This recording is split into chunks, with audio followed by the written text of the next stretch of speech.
This is the Tuesday, January 26, 2021 work session of the Portland City Council. Today's subject is digital equity. Commissioner Rubio, good morning. Morning. Should I just take it from here? Your show. Okay, thank you. Well, as Commissioner overseeing the Office of Community Technology, I see the critical importance of a digitally connected community. And as I've said before, one of the biggest disparities to emerge during this time has been the lack of internet and digital access for Portlanders, especially BIPOC and low-income communities. And I appreciate the work that the Office for Community Technology has done over the years on the Digital Equity Action Plan and the teamwork between OCT and the Bureau of Planning and Sustainability and on the COVID-19 digital divide response. The disparities that have been highlighted during the pandemic are not new and won't go away anytime soon. So I look forward to working with my fellow commissioners, the community, OCT, and all the relevant city bureaus to implement some audacious plans to bridge the digital divide in Portland. So now I'll turn it over to Elizabeth Perez, Interim Director for the Office of Community Technology, for the presentation. Good morning, everyone. Good morning, Mayor and Commissioners. Like Commissioner Rubio said, my name is Elizabeth Perez. I'm the Interim Director for the Office for Community Technology. And I thank you all for the privilege to share the work that has been done in the name of digital equity and the possibilities for the future. OCT has worked with Multnomah County and Multnomah County Libraries on strategizing next steps for the city and county for several months. We even had a reflections event in March, just days before starting to work from home. The pandemic has not only highlighted, but worsened the inequities we see when it comes to technology, and furthermore, has had a great impact on educational outcomes, resource attainment, and employment and career advancement. Students without access will fall behind in meeting critical education milestones due to the lack of access. People without access can't apply for essential services they need during the pandemic. And those who can, using phones, are sometimes required to fill out online forms that are not accessible by phone. You can't apply for most jobs without access. Even jobs that don't require computer knowledge or know-how require job seekers to apply online. This includes the city of Portland. These tools, once considered a luxury, are now essential to living and thriving in our world today. These issues won't go away once COVID-19 is contained. Our residents will continue to need devices, internet access to the home, and training. Our goal for today is to share with you the work that has been done over the last few years, the data that gives us insight into what this work has accomplished and what work yet has to be done, and stories from our community members to get a sense of what real people in our community are facing. I wanted to make sure that City Council is able to weigh in on what strategies, goals, and objectives should be in the DEEP Phase 2 before a final plan is brought to Council for adoption. We want to work with you on identifying the areas in which we believe the City of Portland can have the most impact and what resources we can dedicate to ensuring all Portlanders have the ability to live and thrive in this digitally dependent world. We have several speakers today, and I will try to keep things on track to make sure we have time to hear from everyone and have plenty of time for discussion at the end. Each speaker has a presentation, and I reserved 5 minutes at the end of each presentation for questions. We do have one change today. Joanne Hovis from CCC is sick and will not be able to talk to us about the municipal broadband feasibility study. I will do my best to step in, which will be likely a lot of reading talking points. And I have also asked Jacob Barkas from Multnomah County to talk about our next steps. So I'm now going to just turn it over to Rebecca Gibbons and Matt Timberlake for their presentation on the Digital Equity Action Plan Phase 1. Thanks, Elizabeth. Just give me a second to share my screen.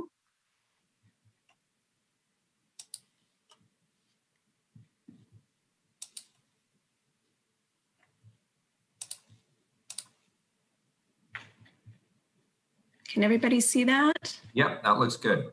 Okay, great. So good morning, Mayor and Commissioners. I'm Rebecca Gibbons, Digital Inclusion Program Manager with the Office for Community Technology. I'm here with Matthew Timberlake to present an overview of the Digital Equity Action Plan, or as we call it, the DEEP. Matt and I will be switching in and out to present to you this morning. So Matt?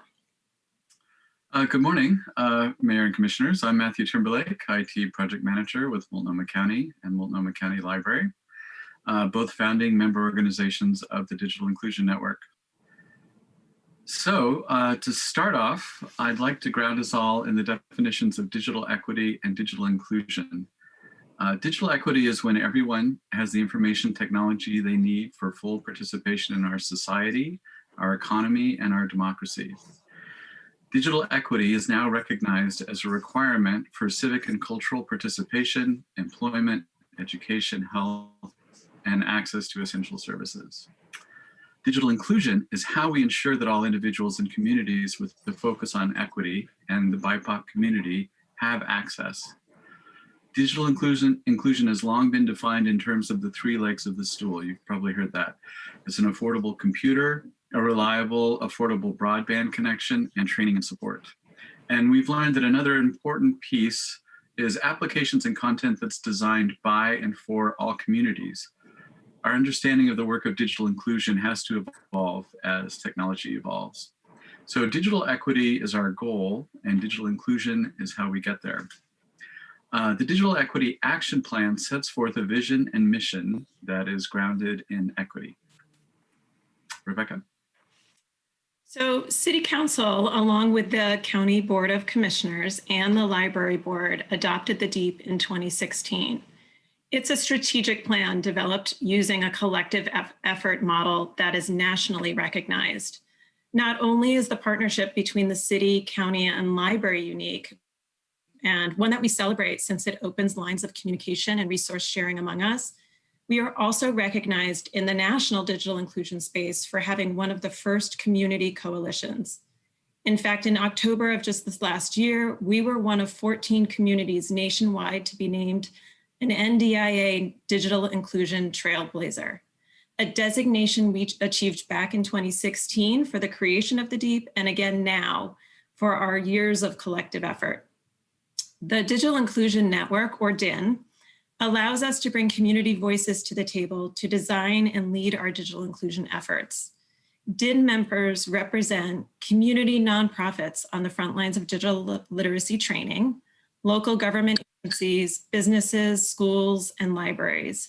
We've been very fortunate to have this structure as it really helps us to foster awareness, collaboration, and community leadership on this issue. The DEEP framework focuses our DIN discussions on how we can collectively help residents who experience race, income, ability, and age barriers. The DEEP outlines 5 goals that the DIN members helped identify as important to overcoming these barriers, and these are access to the internet and devices. Access in many cases refers to the affordability of internet service and computers for low-income residents. Training and support. We know that adoption is achieved only when consistent, culturally responsive training and support is available. Leadership and capacity building. Working towards digital equity takes a village and clear, coordinated efforts. Digital economy. The pandemic, as you've heard, has clearly highlighted the importance of digital access for housing, health, education, public safety, economic opportunities, and civic engagement. And finally, policy. For our efforts to address digital equity barriers to hold, we need to continue to pursue meaningful public policy.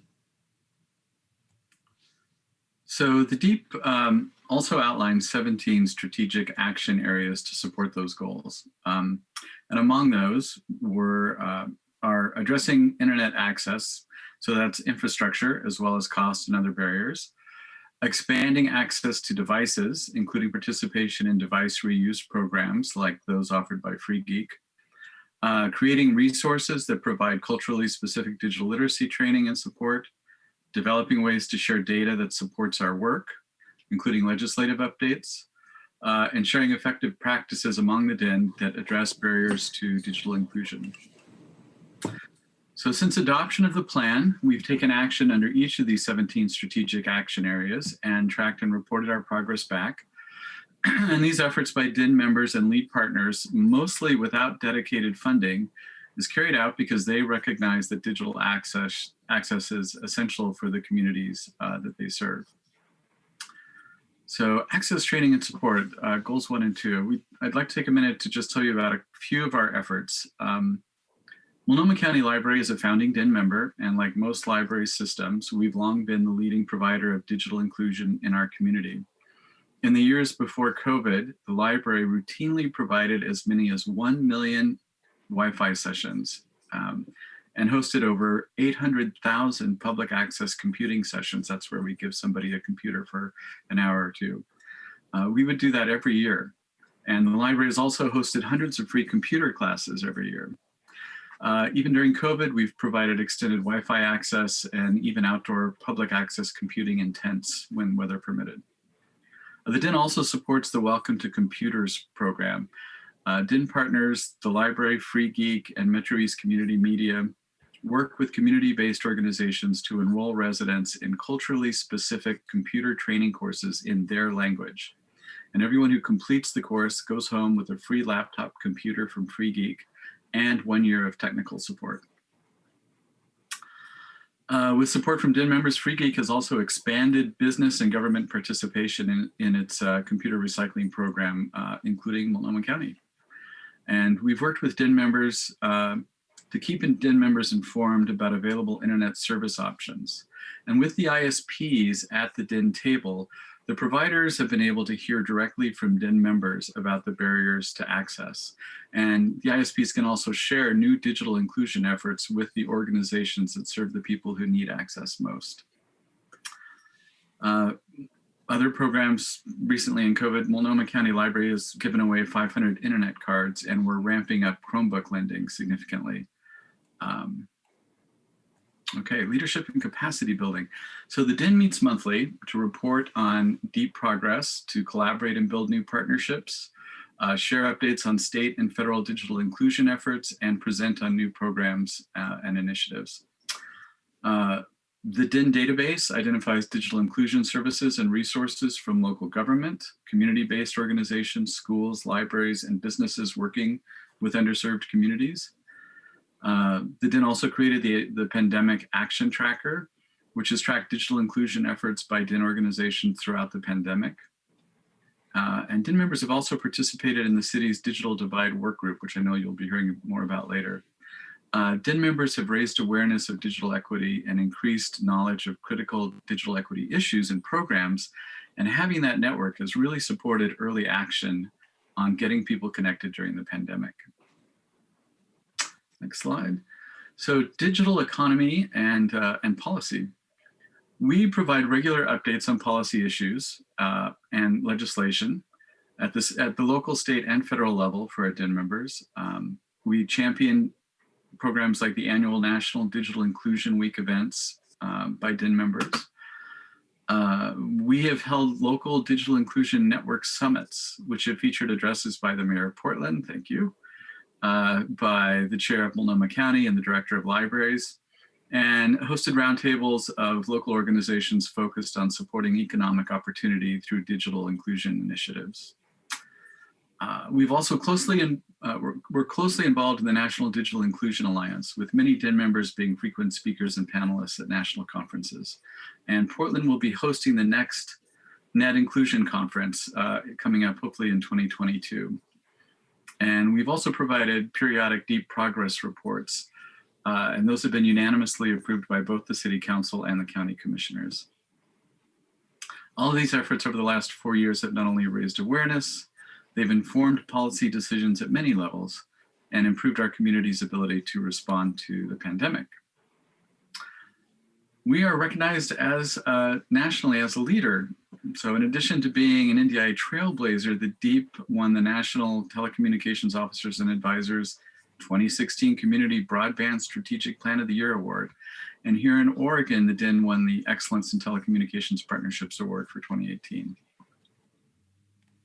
Rebecca? So in addition to sharing out about successful projects and strategies, we've also identified some overall lessons learned. Just for example, I'll just go over a couple of them. A digital inclusion plan is the starting point for coordinating local efforts and facilitating partnership building among community anchor institutions. And dedicated backbone staff support provided by the city and the library is still strongly supported by the community. Another one is, reasons for non-adoption are really personal and complex. While affordability is the primary issue, there are also many other interrelated issues influencing full digital adoption, things like trust in the internet provider, privacy and security concerns, and language barriers. Trusted community organizations are some of our most influential in increasing awareness of training opportunities and discount internet service options. And outreach to vulnerable populations is really essential to helping people feel welcome and safe.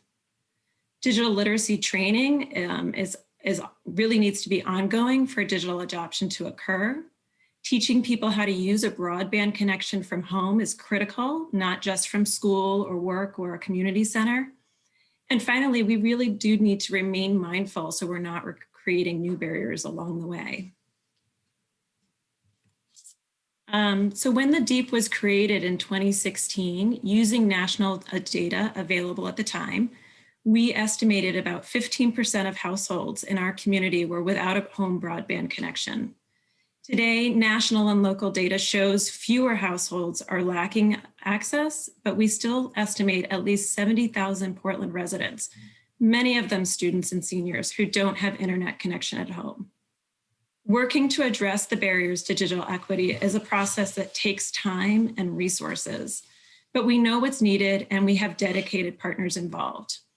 Our efforts so far has faced policy and resource challenges. Under the past federal administration and FCC, there have been changes in federal telecommunications policy that has directly impacted our ability to effectively negotiate digital inclusion benefits with industry providers who use the public right-of-way for their for-profit services. And while some of these providers have legitimately put forward digital inclusion programs, the programs are often developed on a national scale and are designed within the industry's for-profit model. And they don't take into account local needs and circumstances, and sometimes leave out our community-based partners. We also face resource challenges. State and federal funding programs so far have been focused on rural, unserved communities, not urban communities like ours that face a different type of access issue. So since the adoption of the DEEP, with the exception of some one-time external funding support garnered by DIN member organizations like OpenSignal and Free Geek and the library, DEEP implementation and progress is based solely on staff time dedicated. But there are also opportunities. We are in the process of updating the DEEP, as Elizabeth mentioned, and we take a look at what worked and what needs improvement. Back in March, we did hold a DEEP 2.0 planning event and DIN members, with the DIN members, and we used this time to reflect on the past few years of DEEP implementation and to begin to plan for what the community wants to see in the Phase 2 strategic plan. As part of that process, we did partner with the Mount Hood Cable Regulatory Commission to evaluate progress and assess the needs and barriers and interests of residents, nonprofits, schools, libraries, and others related to their digital access. We do have CBG, and you'll be hearing about the Muni Broadband Report here today to share with you what we learned about the access and adoption barriers, and also about the community's expectations for the role of the city in addressing the needs. So Matt and I just wanted to close by saying that just having a plan has elevated the issue of digital equity. We've raised awareness and drawn national attention for our local efforts. It's also essential to position us to be ready to go after new state and federal funding. We've seen in the last stimulus bill a $3.2 billion investment in a broadband benefit program. And we are anticipating new state and federal programs that support digital literacy coming online, hopefully by the end of this year. And these opportunities require that we come in with a strong strategic plan in place. So that concludes our overview. And I think we have a few minutes for questions before we invite Tom and Tony up. Are there any initial questions? Yeah, I have a quick one. Excuse me. Anyway, great presentation so far. You mentioned what needs improvement, but I didn't hear anything concrete. Like what's an example of what needs improvement? Yeah, so I think the areas of improvement for us in the phase 2 deep plan that we're looking at are more concrete strategies. The Digital Inclusion Network has identified effective practices, but our current digital equity plan is fairly broad. It has some strategies that we've worked under, but those strategies could be expanded upon, be a little bit more targeted for communities that we've identified that are experiencing specific barriers, and include more specific short-term and long-term goals and performance metrics. So we're hoping in the next phase 2 plan that we'll be bringing forward that you'll see a lot more specific projects being proposed. And we're hoping to that along with that we might be able to garner some resources internally and externally to move these issues forward. I think you've seen with the city's digital equity work group and the stimulus, the CARES Act funding that was devoted to that project, that with a little bit of seed funding, we are able to make a larger impact in the community. Thank you, Rebecca. I'll just add that like a lot of organizations, the DEN is working towards being a proactively anti-racist organization. And we have looked at a lot of the things that impact how we approach having membership in the DEN. So this has been an eye-opening year for all of us, but for example, we used to meet downtown regularly at city offices once a month.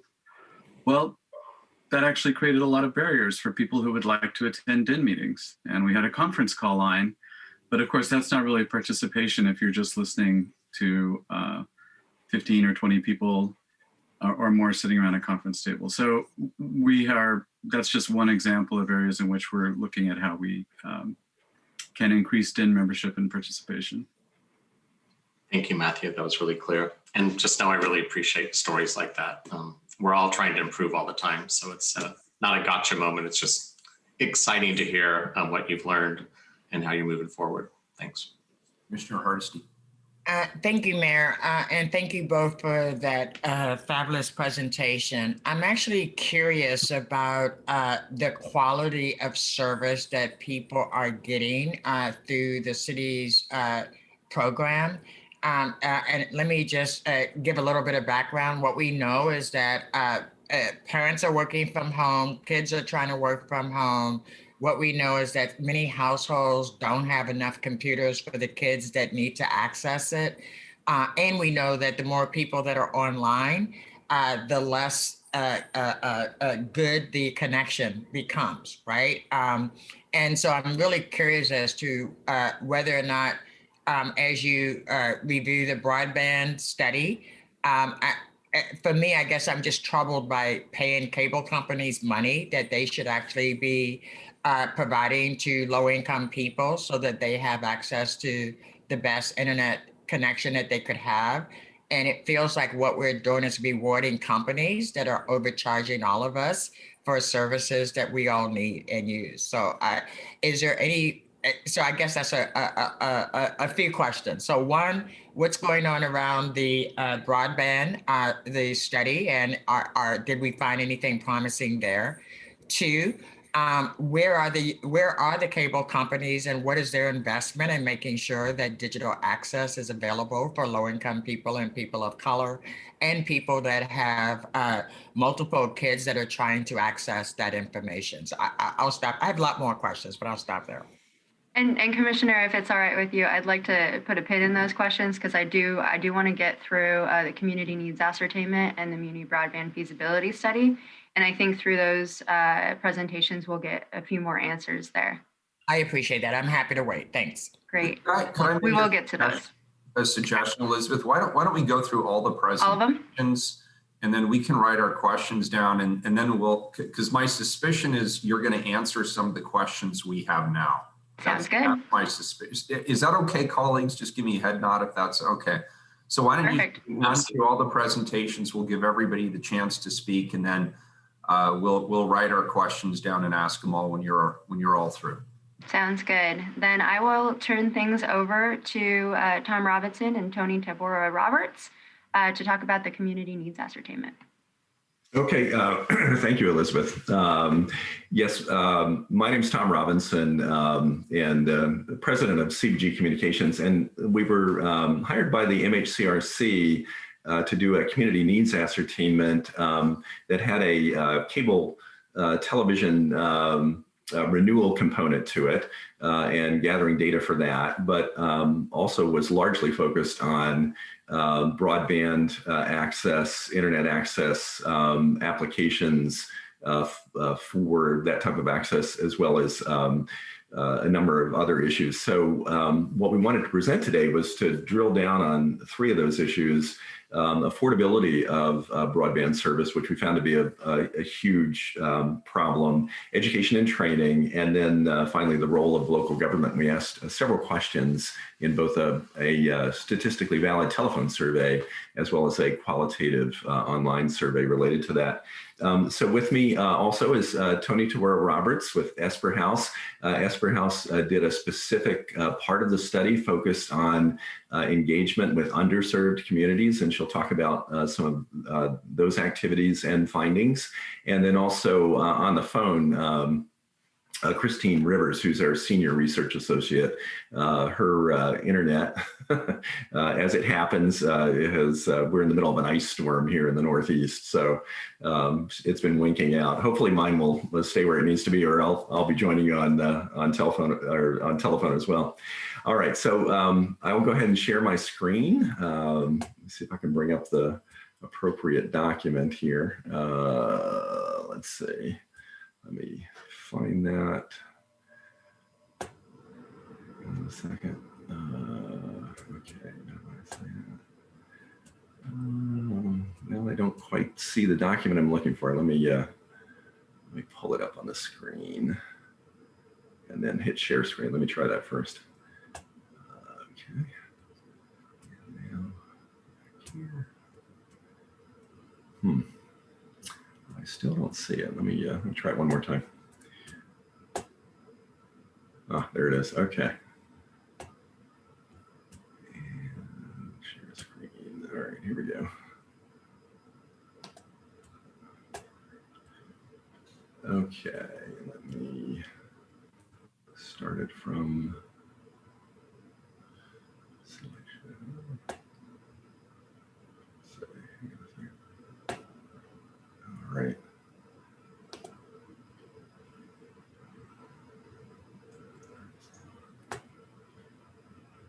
Okay, can everybody see that?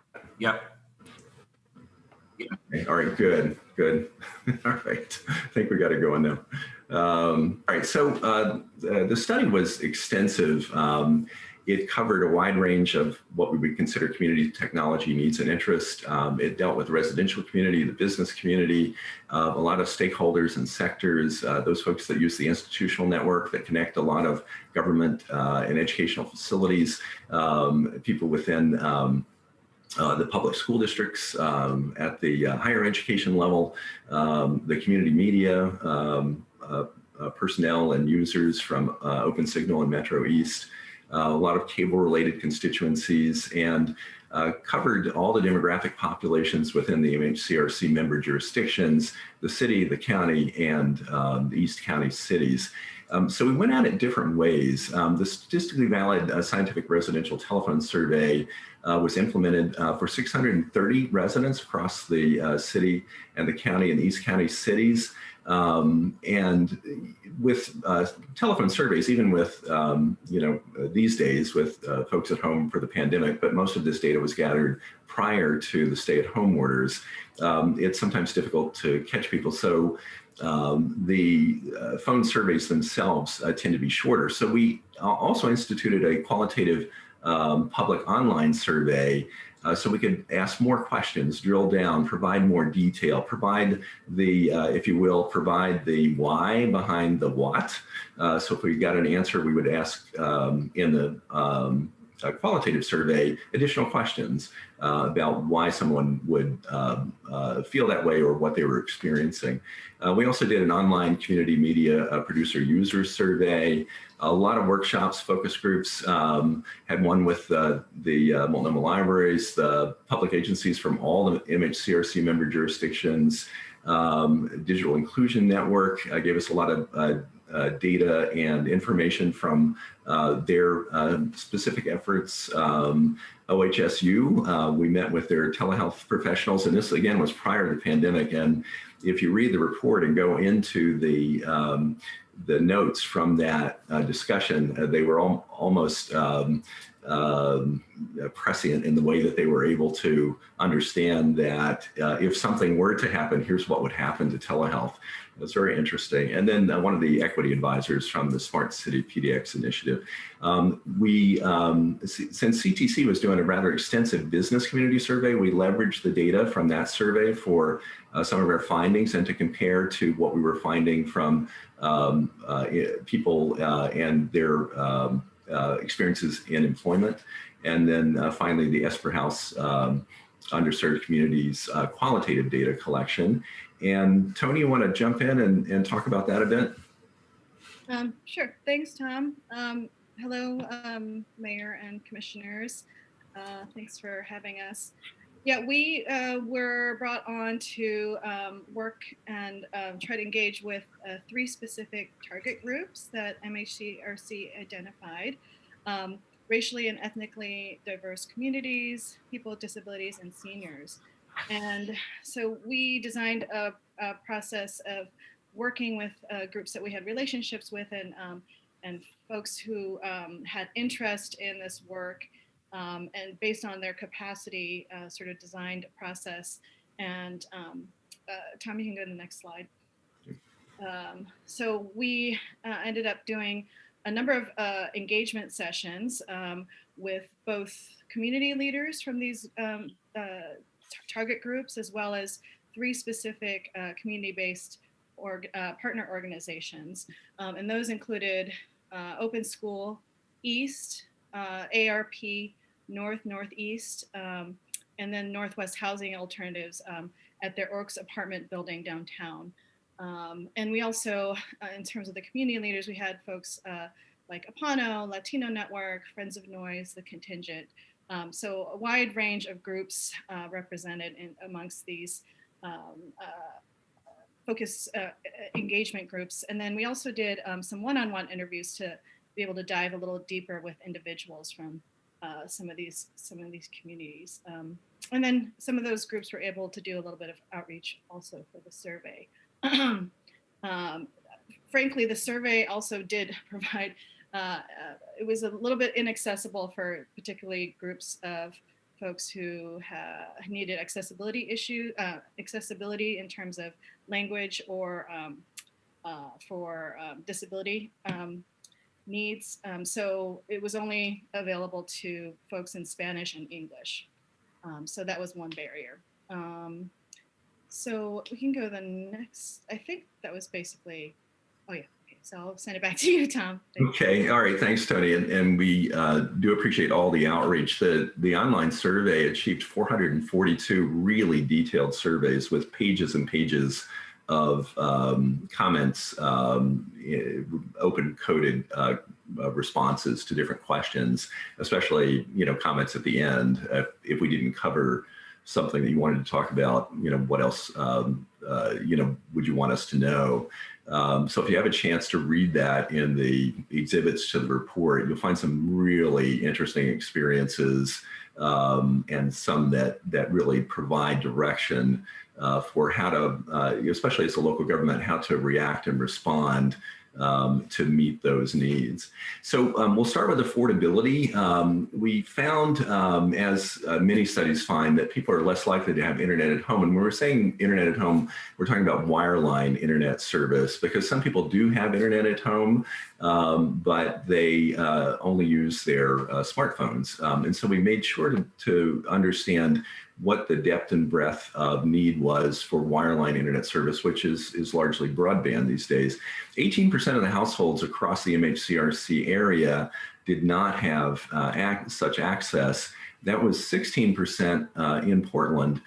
So you can imagine, since Portland, from a proportional standpoint, was a large part of Portland residents were a large part of the overall survey, that the number was much higher in the county and outside of the East County cities.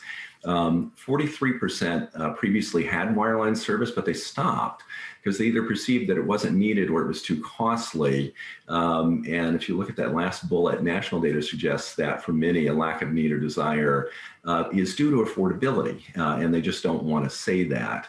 For those that had never had wireline internet at home, again, a high percentage, no need, no desire, and 29% indicated it was too costly.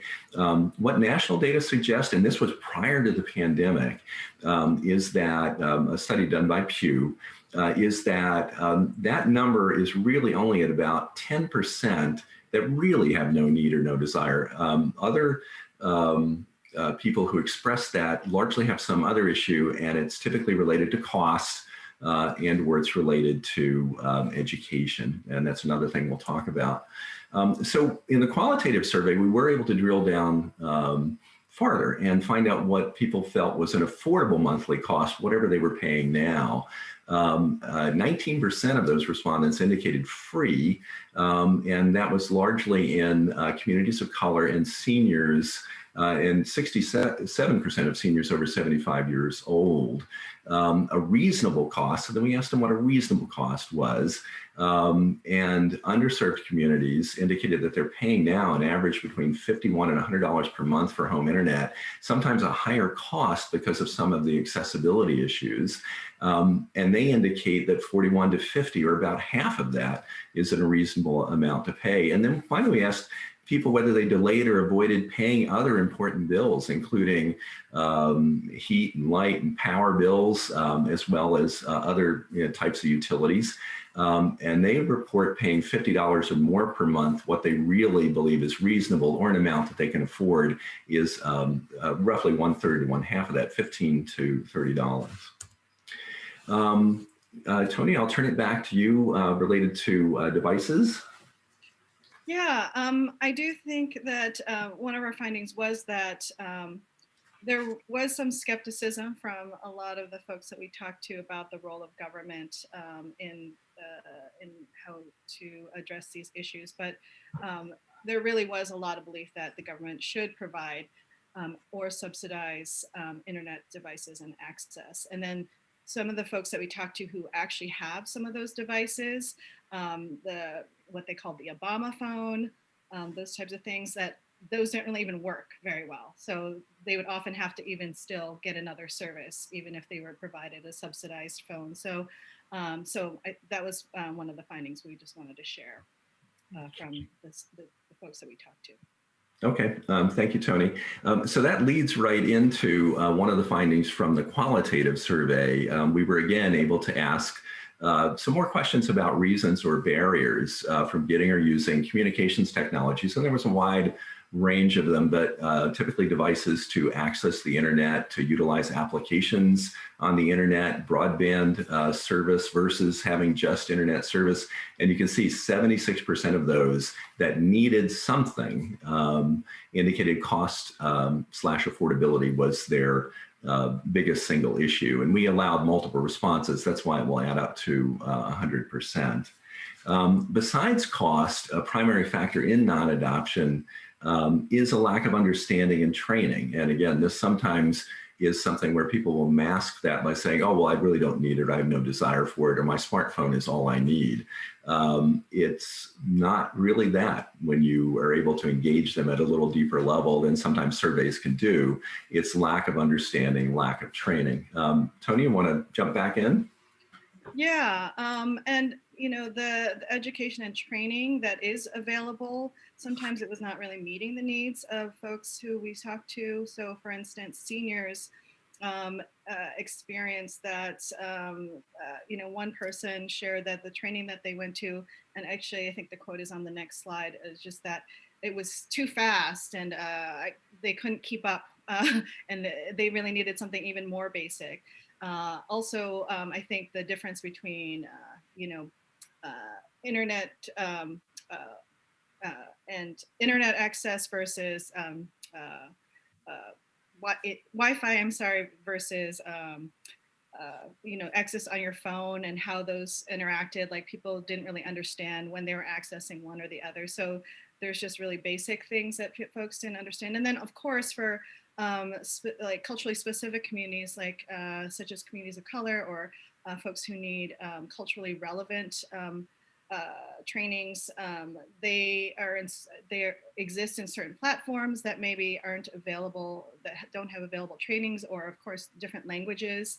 And then also, so for persons who are living with disabilities, both the cost of the things that allow them to access the digital tools that they need, and then also the training to be able to learn how to use those tools are a factor to why those are not accessible to them. And then when the folks that they do trust to be able to help train and educate them on these issues are these organizations, such as the public libraries, as we heard earlier, and then community-based organizations. A lot of those are members of the DIN, and then also just their fellow community members, or their family members are also trusted entities. So, that's and then these are just some of those quotes. So yeah, there's an Android class I complained about. The guy was rushing and wouldn't slow down. And then they wouldn't let me use my own phone.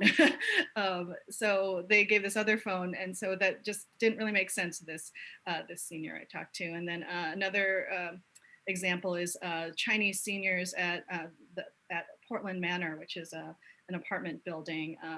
They know how to use their smartphone for just certain things, but they could use it to actually access bus schedules. So having a community organization be able to help train them was a way to help them access that. And then this last example is from someone from the blind community who said a lot of the students actually have this software, but they don't have the skills to use it. So like at school, their PCC is required to provide that tool for them, but they're not actually required to train them how to use it. So, so that's an interesting conundrum that we found. So back to you, Tom. All right, thanks, Tony. All right, so last set of slides. So what does the community want from its local government? Well, as Tony said, the trusted approach for training is really from partnerships with trusted community organizations and entities with culturally specific community members and trainings, things like that. But one of the biggest things we found is that the respondents to the surveys and within some of the focus groups as well, they want their local government to work to ensure that all persons have affordable access to the internet at home. And you see that's such a huge issue, is the affordability of access. In the scientific survey, you can see that it came out 61% essential or very important, even higher from the qualitative survey, and you might expect that from from an online community that would be responding.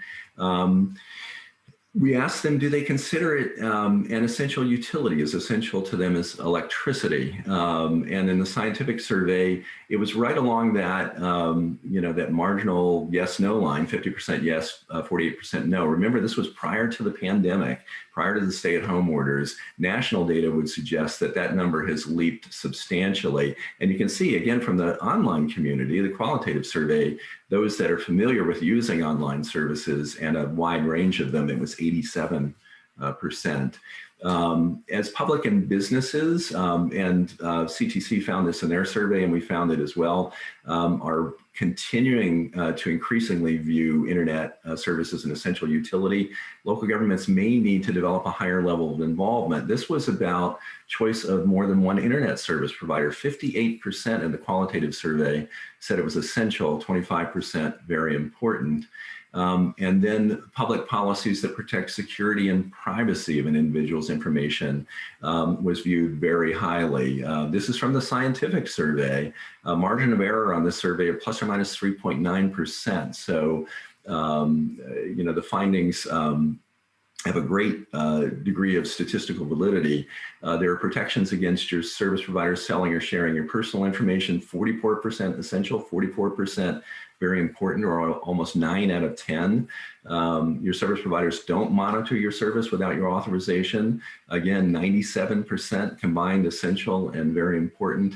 And then finally, from the qualitative public survey, do they want their local government to ensure public safety and neighborhood aesthetics and overall quality of life? This is kind of the balancing act between providing new technologies that use the public right of way. Yes, 55% essential, 26% very important. Your local government ensures that public safety is not negatively impacted.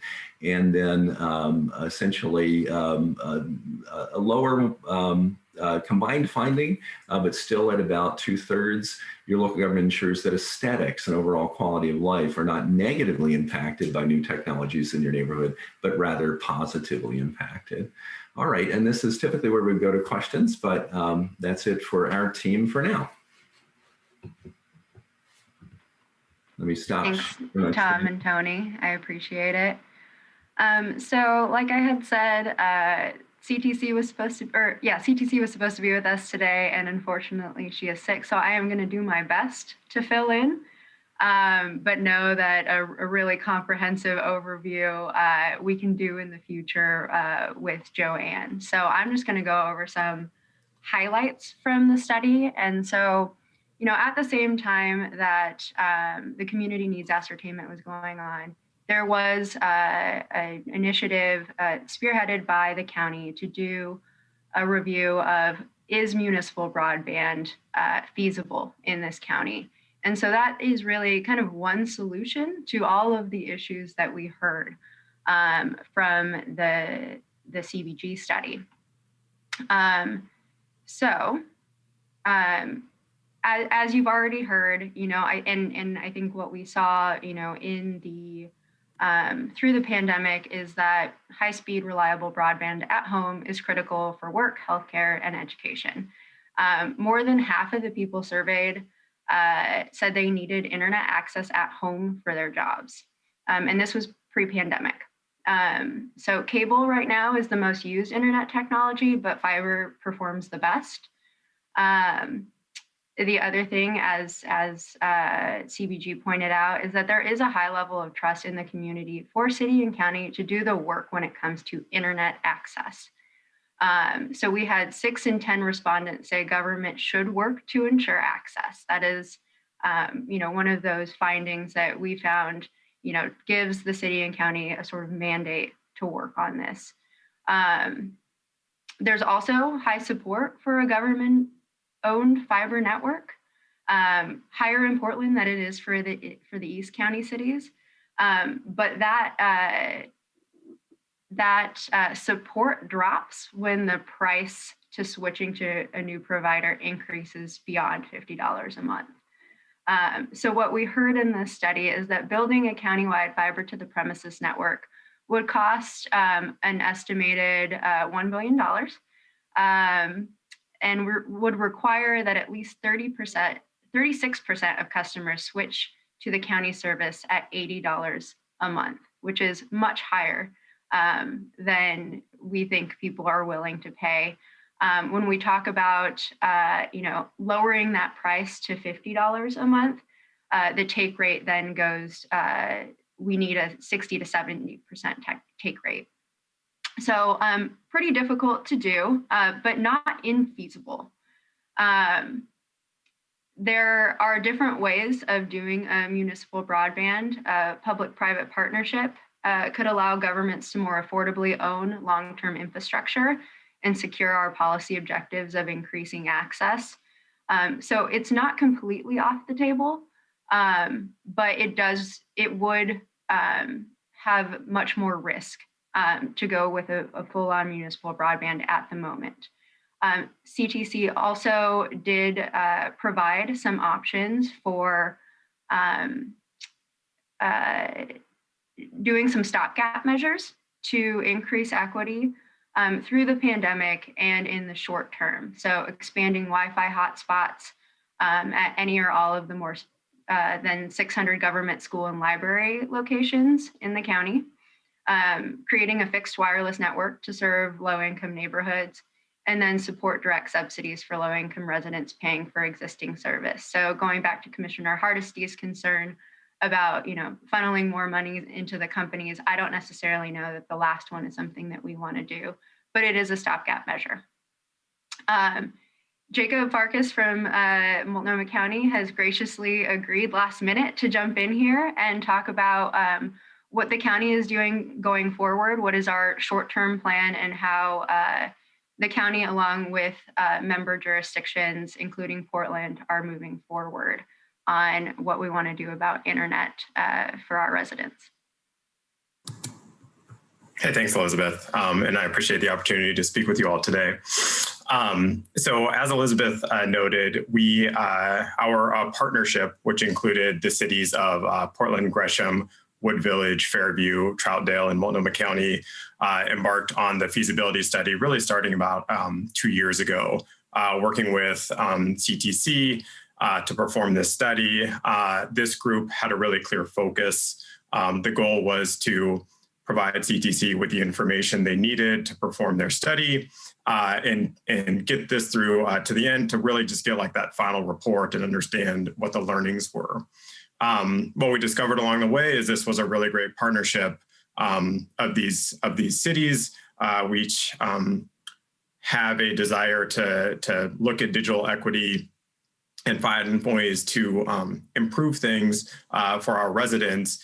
And so once the feasibility study was released and finalized, we wanted to make sure to continue and stay together and work as a partnership.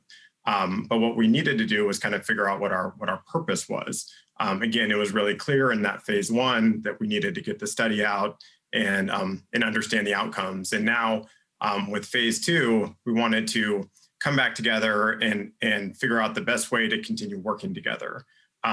So after lots of meetings and discussions, I'll read to you what came out of our charter, which is kind of defines what our purpose is moving forward, at least into the second phase. We are a cross-agency organization consortium providing input and expertise into recommendations to address the high-speed internet connectivity needs of county residents and participating agencies where feasible. This group will provide specific focus on improving equity and access and affordability to BIPOC communities, seniors, special needs, disabled, and low-income populations, as well as those experiencing homelessness and other emerging communities where equitable access is a challenge. So that is really what the focus is of this group moving forward. And one of the main things that we want to do is keep the lines of communication open among the cities. We know that we can learn from one another. And I think a really great example is tomorrow at our meeting, Elizabeth and representatives from the city of Portland are going to come talk about the Smart Cities PDX initiative and the money that they received through CARES and how they push that out to the community. And what they've figured out is a template on how to use federal funding in a way to serve the community residents. And it is certainly something that the rest of us can learn from, whether it's the county or some of the other smaller cities. Here's a successful application of federal funding, and having this group together provides a great opportunity to learn from one another and be able to apply that to the other municipalities if or when more federal funding comes down the line. The other thing we want to continue to do is work together on opportunities where there might be cross-jurisdictional possibilities, understanding what each of the different cities is trying to accomplish from an internet connectivity perspective, and where we might be able to join and help one another. At one of our previous meetings, we were able to have the county's senior grants coordinator just come and talk about grant funding and help some of the people understand what you might want to prepare and have available and ready to go once that, the trigger hits and we're able to start applying for federal grants.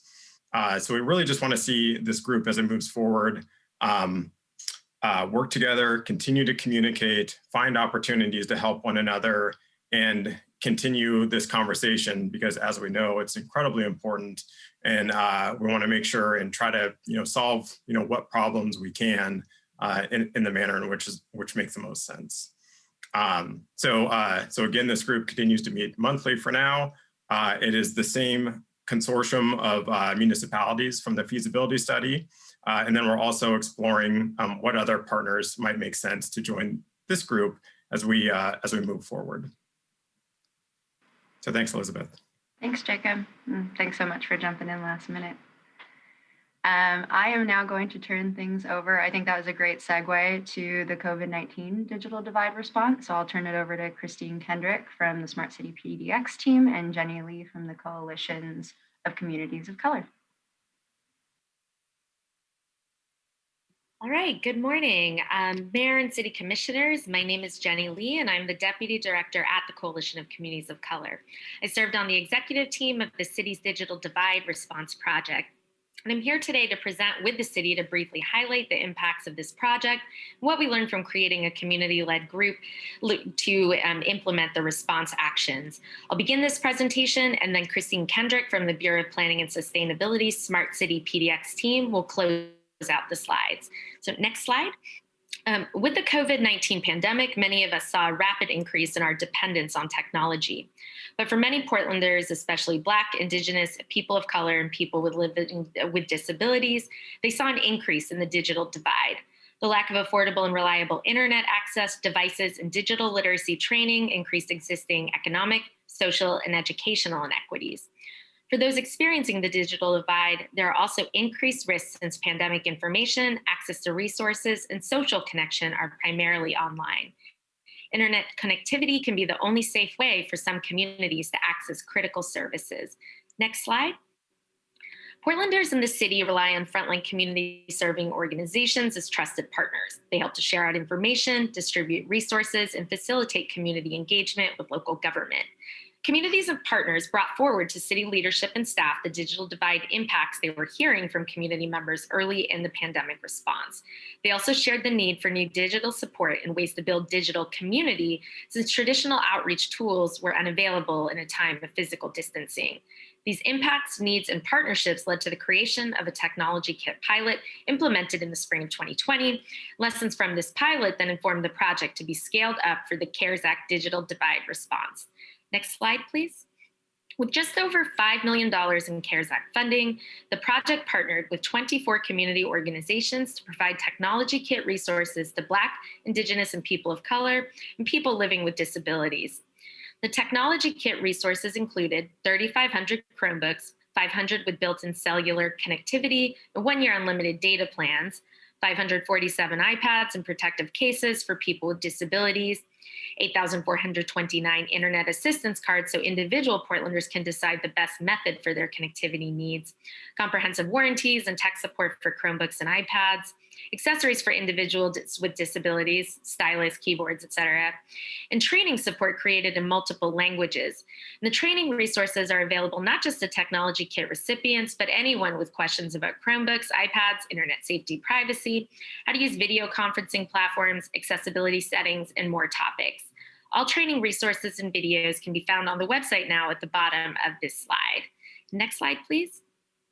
Selecting the 24 community partner organizations listed on the slide to distribute technology kit resources were not easy choices by the executive team.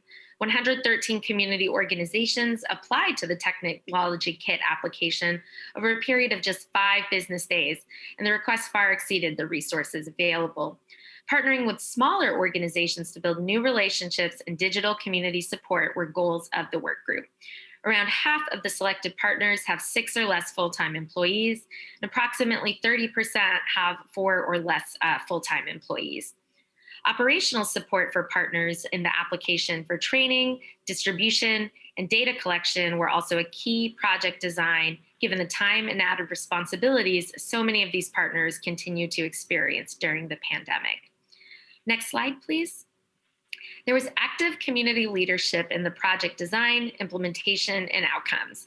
This was made possible through the COVID-19 response digital divide workgroup structure, intentionally designed by and with community.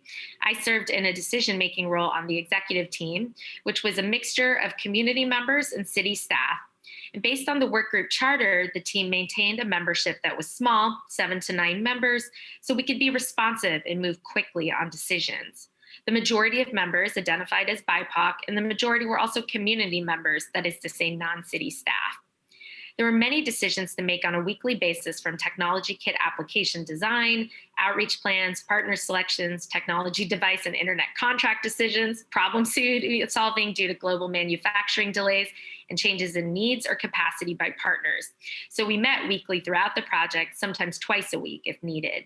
But the community participation did not stop at the executive team. Many volunteered their time or added to their job by participating in stakeholder roles on our frontline outreach and training sub-teams. In these teams, stakeholders gathered to discuss questions from the executive team, share experiences and expertise, make recommendations to the executive team to inform our decision-making, and then community members also helped lead and facilitate team meetings as well. Executive team members and collective stakeholders have provided feedback on the value they experienced through this type of workgroup model. Key points are that it was flexible to participate in given your current availability. There were clear actions to work on together. It was responsive and fast moving, and limitations of grant funding or city policy were clearly communicated. It's important to highlight here that this model required time, energy, and expertise from volunteers and significant support from city staff. Creating and supporting a process that is community-led needs commitment from leadership that city staff can act on those decisions from community. Engaging those most impacted or the organizations that work with those most impacted takes resources and time. Collective decisions, meeting agendas, project materials, and follow-up with community members need to be directed and shared with as much advance notice as possible. Support needs to be provided so that those volunteering their time are clear on what they are contributing to. And the time and effort from community and staff need to be supported, planned for, and funded. This process was unique. It came out of a conscious decision to create a city-facilitated but not city-owned space, and one that was truly led by community. I believe that this model exemplified the city living up to its equity values during pandemic response. And I'll now hand it over to Christine, and thank you especially to Christine for your incredible work throughout this process. Thank you, Jenny, so much for your work as an executive team member and co-presenting with us today and sharing your experience. Good morning, Council. My name is Christine Kendrick. I'm part of the Smart City PX team, the Bureau of Planning Sustainability, and I'll be sharing a little bit more background about the work group and the city collaboration. Next slide, please.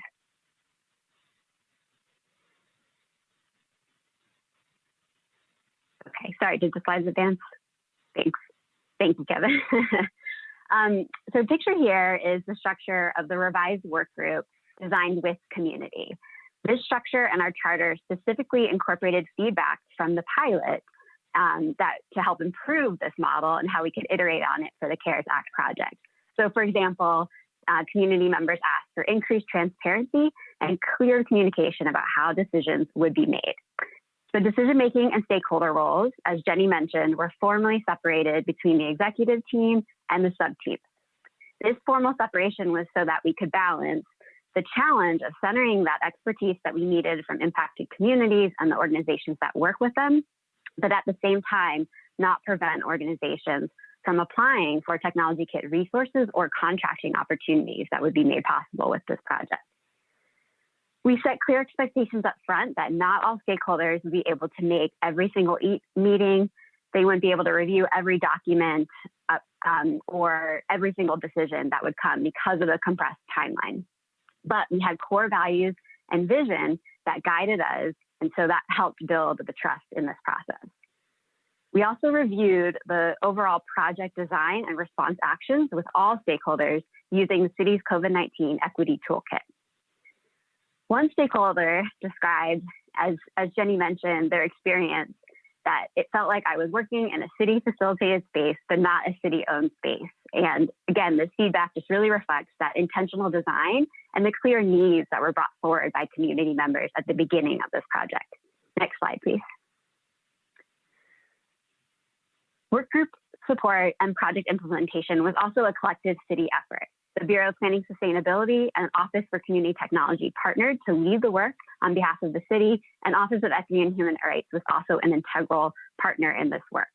By having staff from multiple bureaus participate within the executive team, they participated within sub-teams, and also support project management needs, there was more knowledge about city policies and programs that were able to be shared with the community partners.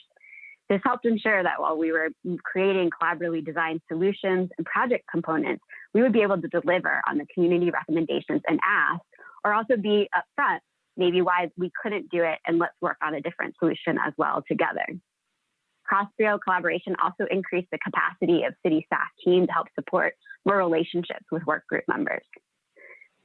There are also many other bureaus I do want to mention here in offices that were key to the creative problem solving and the rapid implementation. Thank you so much to Grants Management, the Joint Volunteer Information JVIC team, Emergency Coordination Center, procurement, city attorneys, and more that made this project possible and allowed us to be able to support this type of work group. The Bureau of Planning Sustainability, Office for Community Technology, and Office of Equity and Human Rights often work together. We have a history of working together that includes Smart City Steering Committee on our priorities framework, our citywide privacy principles, the community engagement for our face recognition policies, and now we're looking forward on to defining digital justice with community. This cross-bureau team also often includes city attorneys so that we can have a robust team ready to tackle policy and push forward to keep creating new participatory processes for data and technology decisions with Portlanders. Next slide. The last thing I'd like to share is a focus back on the continued disparities in the digital divide need and available support. You saw some of these numbers last week during the CARES Act work session. And we, as Jenny mentioned, we had 113 organizations apply for the technology kit. And those requests far exceeded what the project could support. So we only fulfilled 17% of Chromebook requests, 10% of iPad requests, and about 36% of internet assistance requests. This disparity in funding and resources available is also likely to be underestimated. The technology kit application was only open for about 5 business days, and that was because of the compressed timeline of the grant funding. Partner organizations have also shared with us that they have learned a lot, even more about the increased needs through the project implementation. So, for example, one organization has shared, to their surprise, that up to 85% of their community members rely on cell phones only for internet connectivity. Some families and community members have also shared feeling like their eyes have been opened up to how digital connectivity devices and the internet and training support can really transform their lives in their homes, for their jobs and businesses. We will be analyzing our demographic data collected through this project and also collecting more qualitative stories of impact over the next month as we finish out this project. Next slide. For more information about our project and work group, these can be found online. And I know these slides will be shared out, so you'll have these links, and we will be ready for questions at the end of the work session. Thank you. Thanks so much, Jenny and Christine. That was a great presentation. Gives a good overview of what we can do with a little bit of money. So now I'm going to turn it over to our community members who were either involved in the COVID-19 response or through our digital inclusion network to share a little bit about what their communities are facing in their stories. So Napoleon, if you are on, take it away.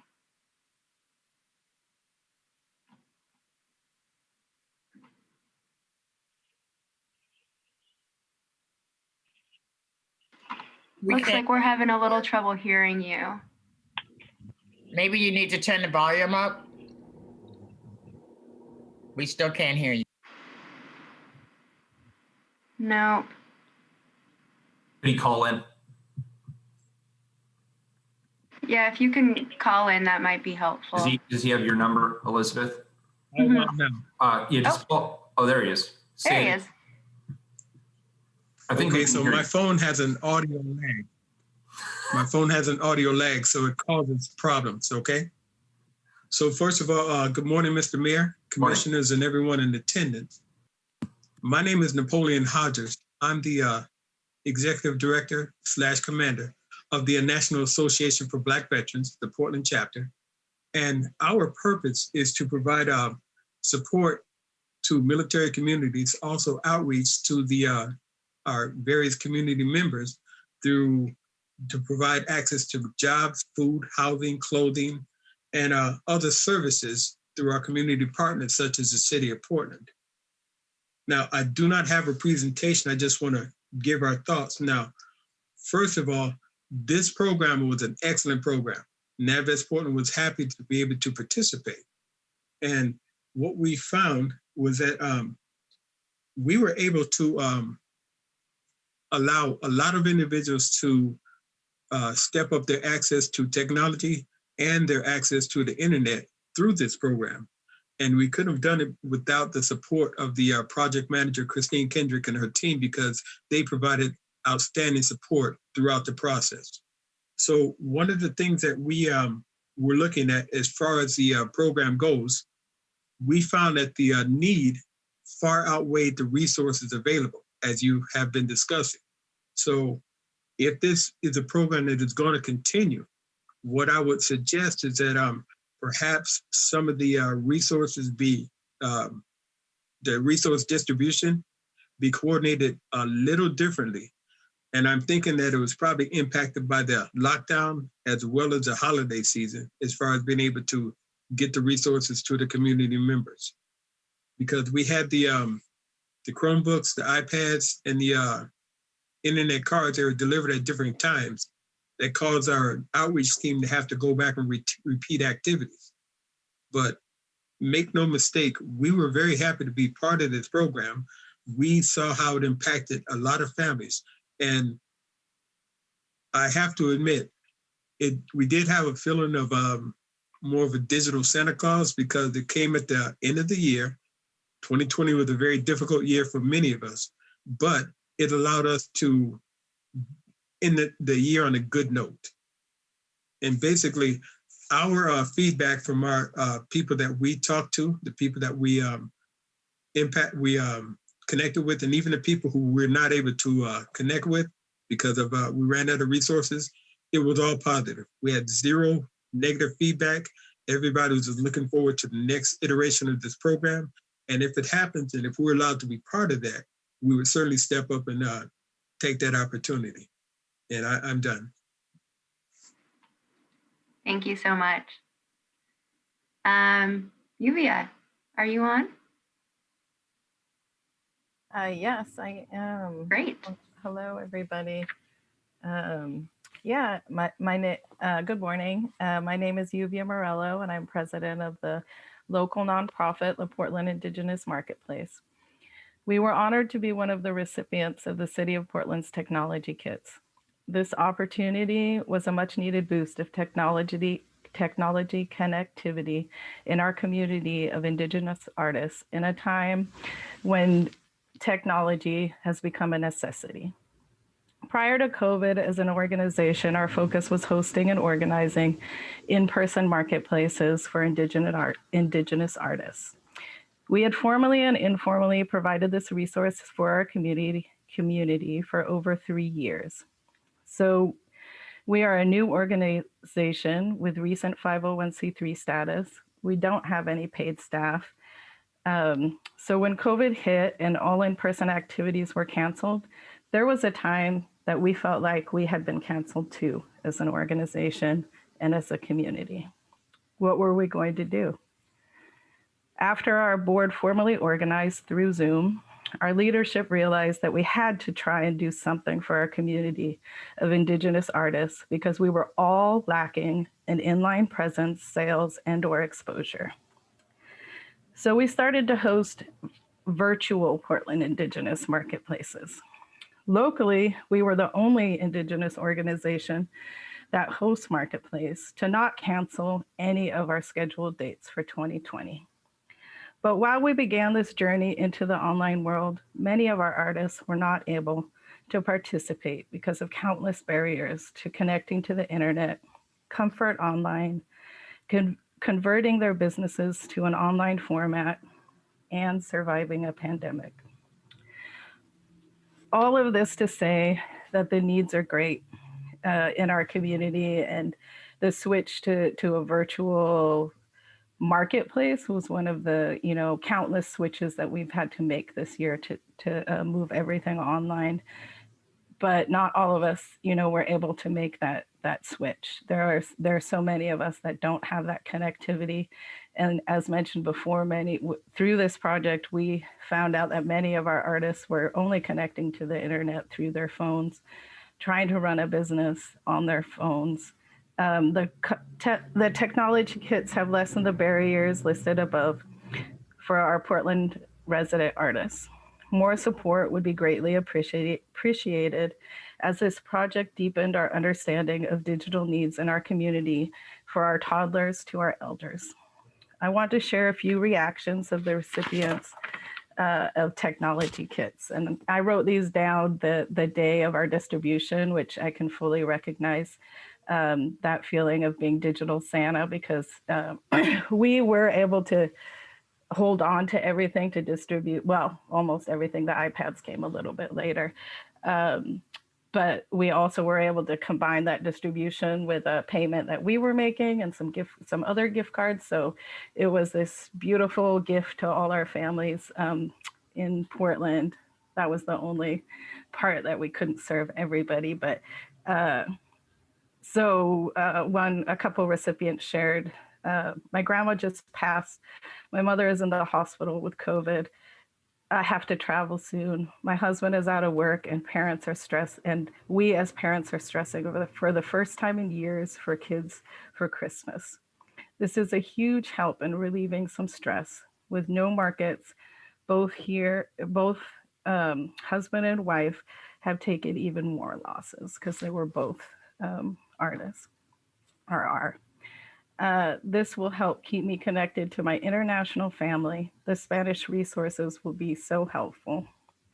And we found that especially important for our international community, that sense of isolation and, no prospect of travel and just connecting to folks that aren't close.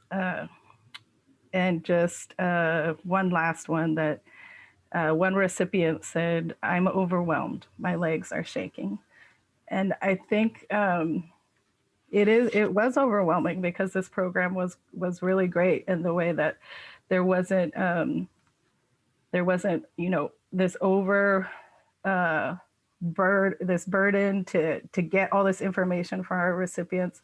In our case, all of our artists are Indigenous, so we knew that everyone qualified. And so we were able to hand over these resources with very little. Sometimes getting resources is like applying for a job, and you never know if you're going to get it. You don't know if you said the right things. And so this was an amazing program where we were just able to hand things out and tell folks, you decide what you need to make this happen, because we all have different needs, and we definitely recognize that in this project. And I did want to recognize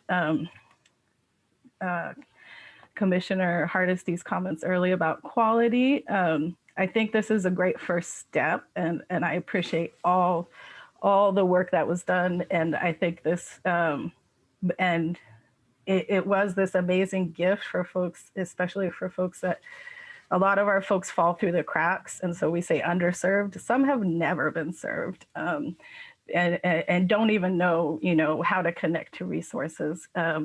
And so all these resources were amazing, but it also kind of opened, I think, a lot of eyes to just how much technology does cost. And when you're talking about quality, you're talking about thousands of dollars for one device. And when you have that comfort and you have that quality, you don't really question it. It's just what you do because that's what we need to survive right now. But when you don't have any of that connectivity or any of that quality, anything does help. And I really appreciate, I think the laptops or the Chromebooks were super excellent, and especially for folks just like toddlers can work them, elders can access them.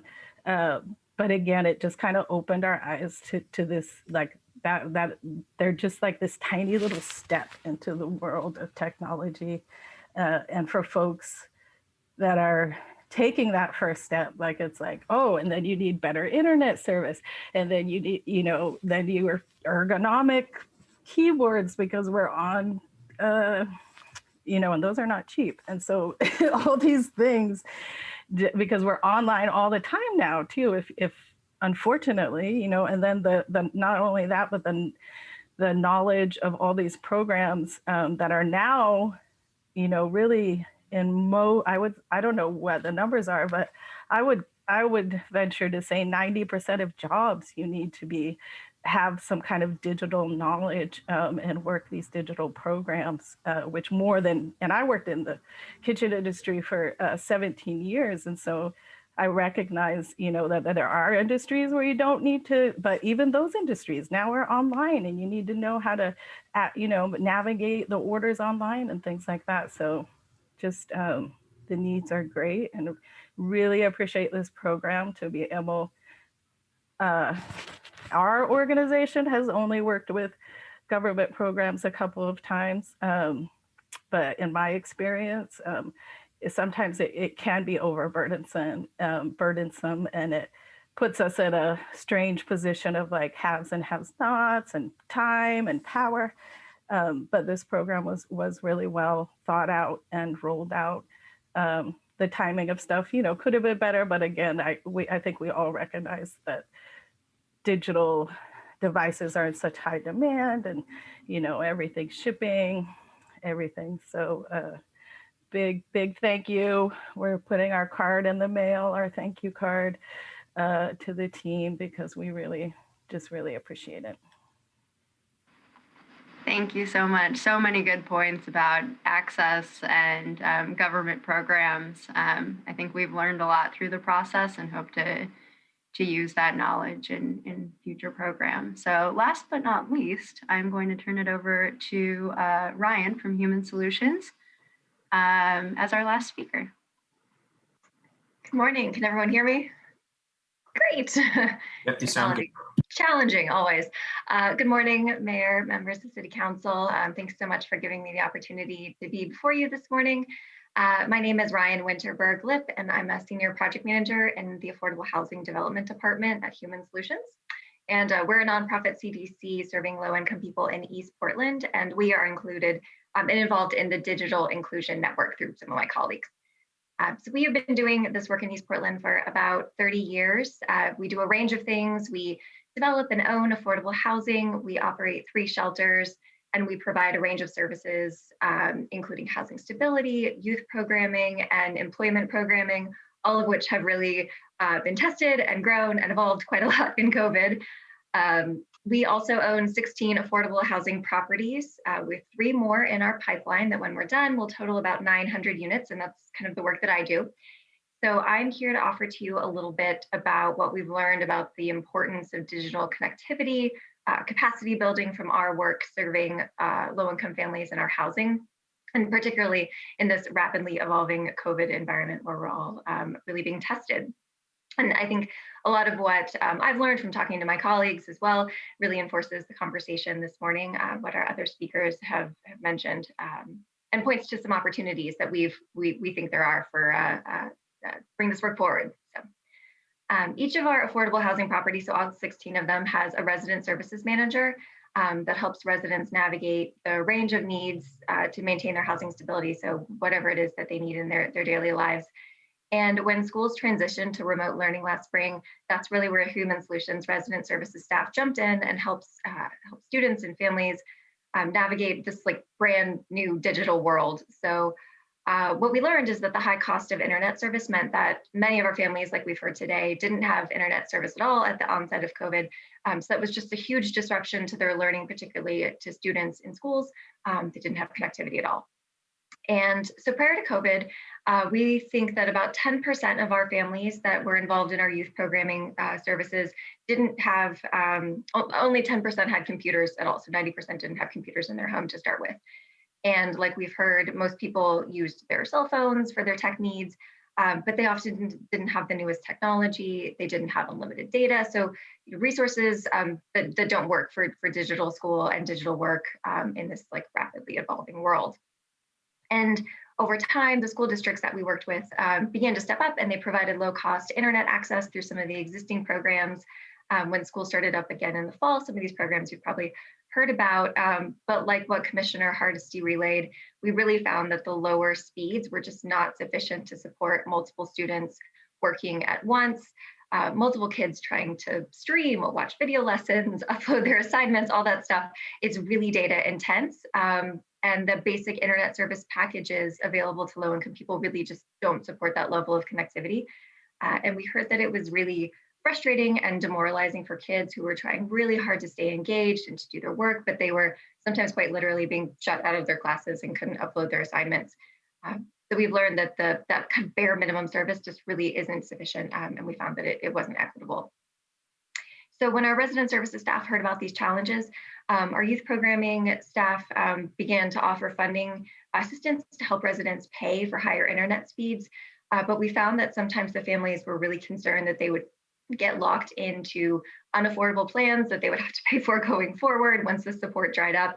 And they'd been burned by like these inflexible and predatory contracts before. So they were understandably very concerned about taking that kind of assistance when they couldn't maintain it.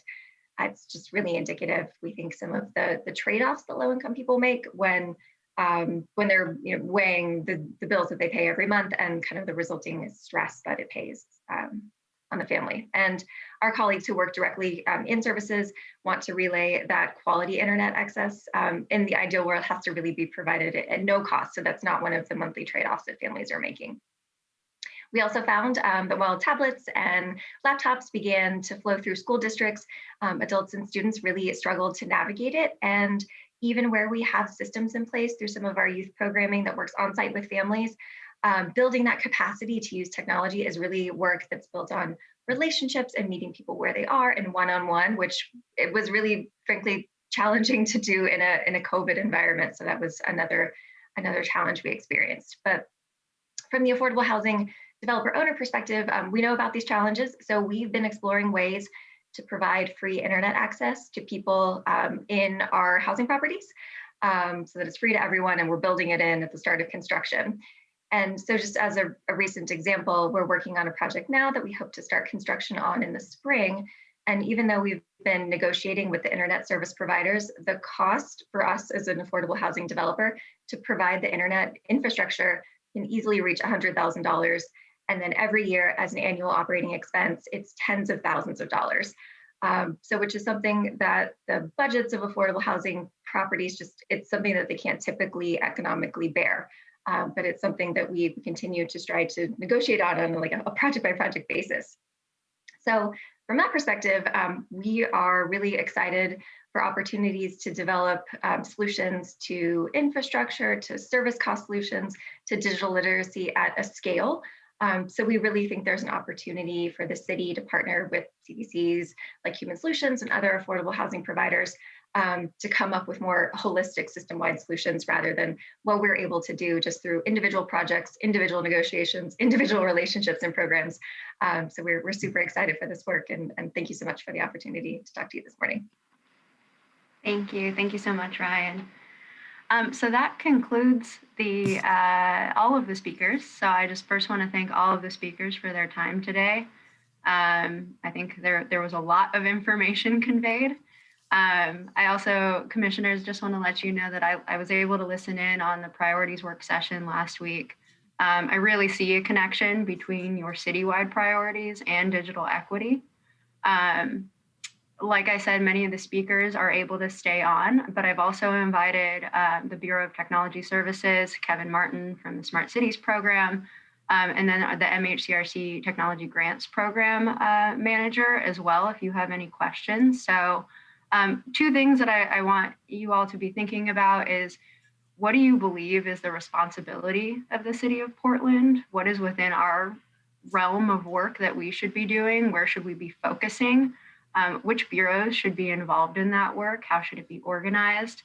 And then we'll get to it, but what additional information do you need to help make decisions on where we go from here? So I'm going to pause there and just allow for commissioners to ask questions. If you know who you want to direct your question at, feel free to do so. Otherwise, I can help facilitate that.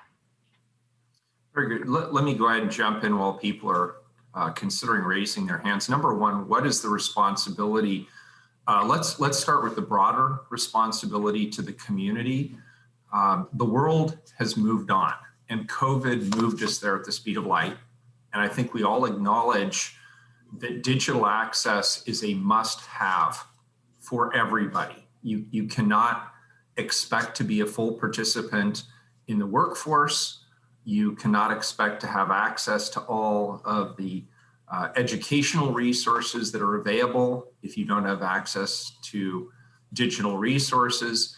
And maybe most importantly, you don't have access to information that informs our daily lives without access to digital resources. So I would say the goal should be clearly stated. And from my perspective, the goal is 100% access for everyone.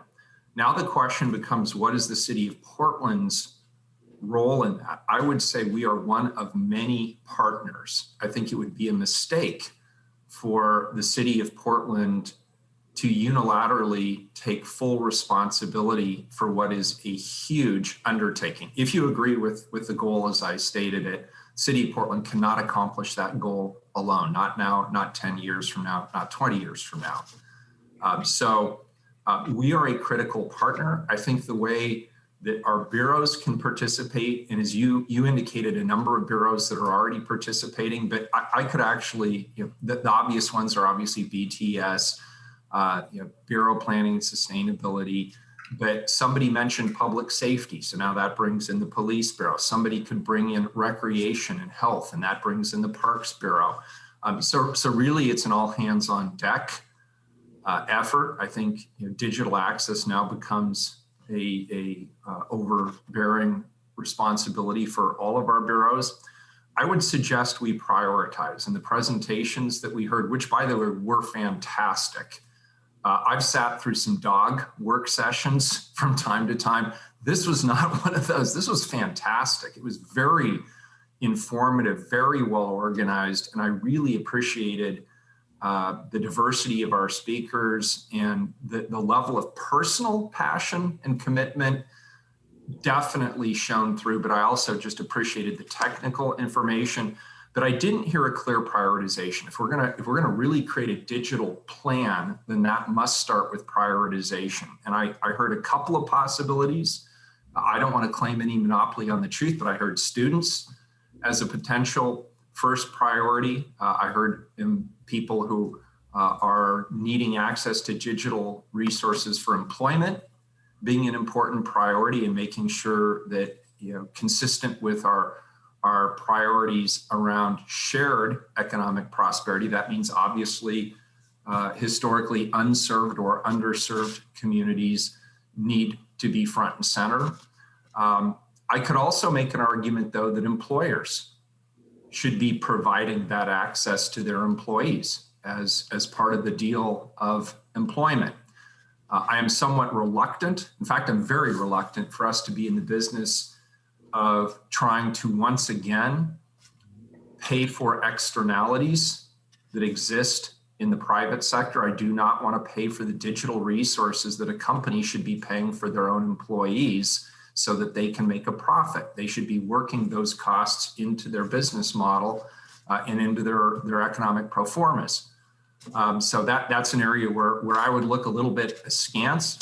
I had a couple of specific questions related to the presentation. I was really intrigued by the polling results that showed, number one, strong support for government being, if not the lead, then certainly an active participant in this. This seems like one area where people trust government than maybe more than they trust their local utilities So let's take a small victory when we can.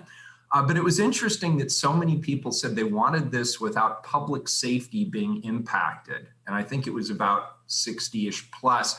I didn't know what that meant. And so I'm wondering if we could go back to our consultant who's freezing to death in an ice storm in New Hampshire somewhere to maybe suss that question out a little bit. And then Elizabeth, I have a question. Director Perez, I'm sorry. I have a question. I've known you much longer as Elizabeth, so I apologize for that informality. I have a question about an estimate you put on the table. You said that if we had a penetration rate of a certain percent, I think it was 50-ish percent, at $80 a month, the cost of universal access, or at least a county-sponsored program, would be $1 billion. Then you went on to say, but people, aren't, they're not going to pay $80. So the model doesn't work. The model fails, at least based on the polling that we did today. So that's not feasible. You came back and said what is feasible is you could charge $50 per month, but then you'd need a 60 to 70% participation rate, but you didn't fill in the variable, which is how much would that cost? And so I'd like to hear that. So that would be my second question.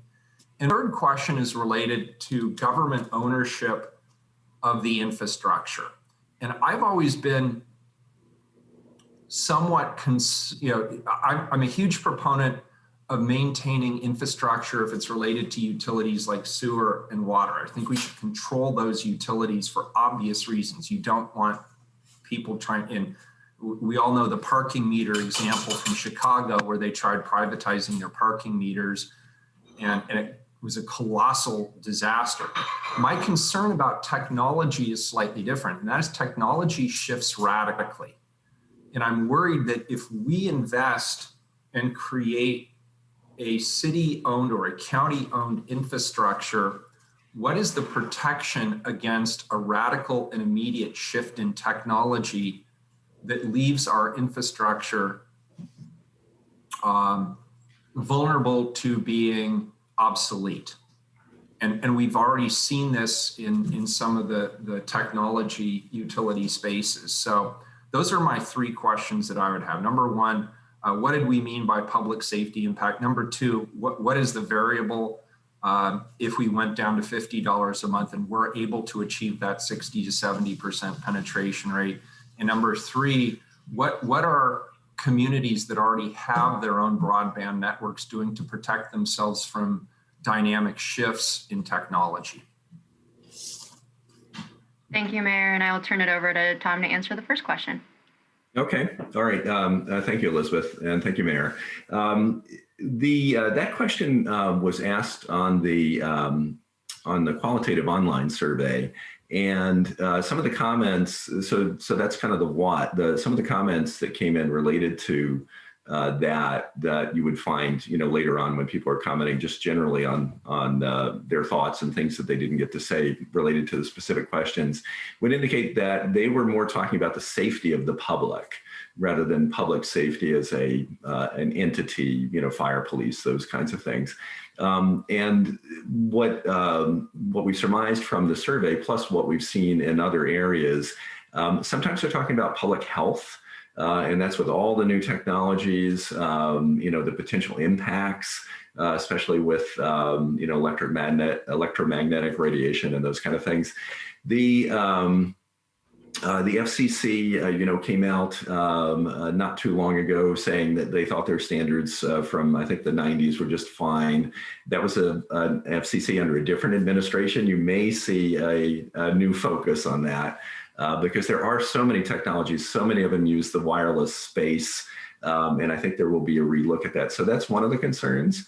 The other concern, though, that you find is that people, not just from an aesthetic point of view, people are concerned about, some of the sizes of equipment boxes, especially switching centers, cabinets, things like that, in the right of way. And there have been documented cases, for instance, where they reduce the sight zones for both pedestrian and vehicular safety, where literally one case in Denver where a person, a child riding on a bicycle came out from behind one of these boxes.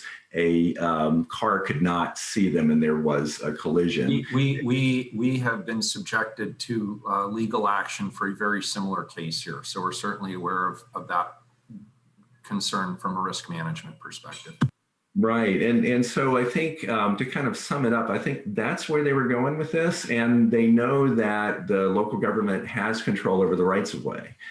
They do know that, some of that's limited by federal and state enablements, but I think they're looking to the city and the county and the East County cities to really look at that and through whatever time, place, and manner restrictions they can place to ensure that, the safety of the public continues to be paramount.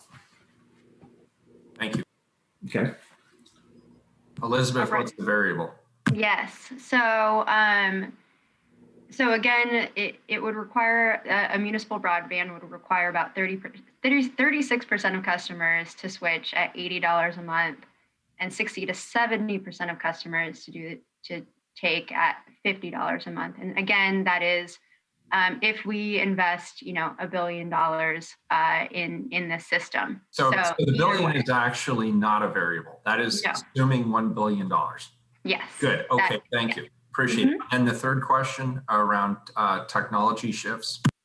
Sure. So the one thing that I will say is that I think for the foreseeable future, whatever technology changes, we're going to need that fiber backbone. So regardless of what technologies change, whether it's small cells, whether it's, any number of things that companies will come up with, you still need that fiber backbone. So we have to build that in anyway. I don't see that changing at all. And that's something that I know BTS is working on, is really expanding our footprint of our fiber.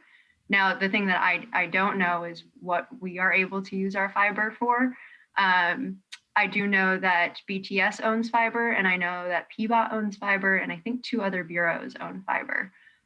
So again, I think it's that coordination between all of the bureaus who own fiber and kind of that, what are we allowed to do with our own infrastructure going forward? And Jeff, if you want to jump in on kind of. No, that I want to save time for my colleagues. Okay, that gives me a good understanding of where we are today, and I appreciate that. Commissioner Hardesty, then Commissioner Rubio. Thank you, Mayor, and thank you, Director Perez. I think this is probably one of the most intriguing presentations I've ever had here at City Council. You are correct that many of my questions were answered through other speakers, but I want to cut to the chase. It feels like rather than holding cable companies accountable for gouging their communities, we are in fact trying to figure out how to prop up industries that actually don't reflect the public's needs. And I'll give you a great example, right? I had a very long conversation with my cable provider, and I found out that basically what I'm buying costs $60, but my monthly bill is $110. And my bill is $110 because I'm paying for sports that I never looked at and I don't care about on my TV. I am paying for rental of equipment that I didn't ask to rent it, right? But it's a part of the process. I am paying for a landline phone that I've never ever had in the history of having this cable service. And so aren't we actually doing this backwards? Where is our opportunity to actually change policy so that cable companies aren't allowed to gouge our customers in the way that we have seen it taking place? So that's kind of my first question. Was this survey was the survey or any information that was collected actually putting the blame where it belongs, which is in companies who say they provide one service and in fact they don't. As I think about the low income service, we are not doing low income communities any favor by giving them a pretend plan that actually doesn't provide for the needs that they have. So I didn't hear anybody talk about what is the responsibility on the cable companies to provide a service that people actually need and want and can afford. I think you bring up really excellent points, and I think Yuvia touched on this as well, is getting locked into plans that people aren't aware of, being charged for services, not understanding their bill. These are all consumer protections that we have kind of seen fail in the last federal administration. So failing for a long time, it just was exacerbated by the last administration. Exactly. So I think there is work that we can do on the advocacy side, and we have been doing as a city of Portland to our federal counterparts. A lot of what guides telecommunications and cable right now is in ancient acts, the Telecommunication Act and the Cable Act, that really need to be revamped. So it's putting the pressure on the federal government to make those updates, and then figuring out what we can do at the federal level. So right now we are in our negotiations with Comcast over our next 10-year franchise. And so within, the reasonable path that keeps us, within the law, how can we put pressure on these companies to change the way that they do business? So yes. I think that is kind of a long-term thing that we continue to work on, and I think something that we can expend more resources on. And another question is really about how are the school districts actually ensuring the educational needs of students who are having remote training challenges? What is their role and responsibility in making sure that every household has the appropriate equipment that they need in order to conduct an education program? So I hesitate to speak for the school districts, and that's something that, I can, again, reach out. I have been in communication with PPS and MESD.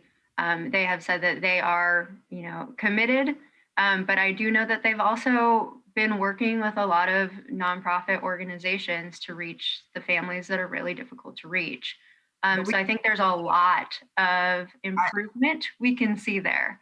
So that's something that I hope to work on with this council on making sure that all students are served.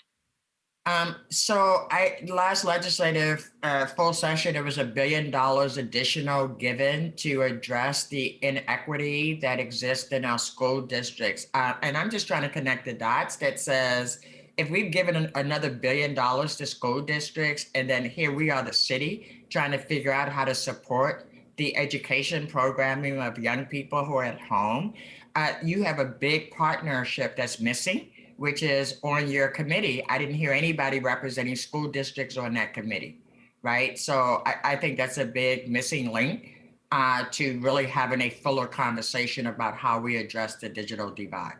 Agreed. And I totally agree with the mayor. I think it would be insane for the city to see itself as the primary funder of cable companies that aren't providing services that are necessary for our communities. So I would be challenged by that expectation as well. I'll stop there. I have a bazillion others, but I see all my colleagues have their hands up, so I'll stop and come back later at this time. Thank you, Commissioner Rubio, then Commissioner Mapps, then Commissioner Ryan.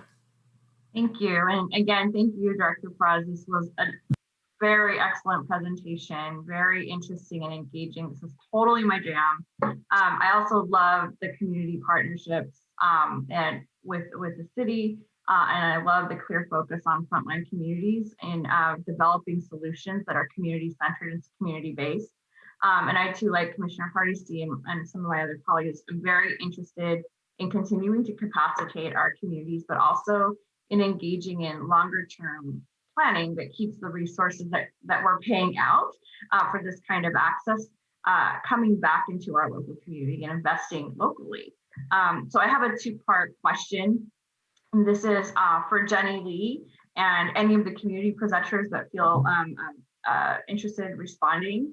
I'm interested in seeing what your idea of like what would a community responsive city-led digital infrastructure look like for you in the community if you could look forward into the future. And then the second part of that question would be, and what is the one thing that we could do today or the city could do in its role to invest or drive more focus to help us move in that direction? So I think, unfortunately, Jenny had to hop off. So I'm wondering if one of our other community partners are able to speak to Commissioner Rubio's question.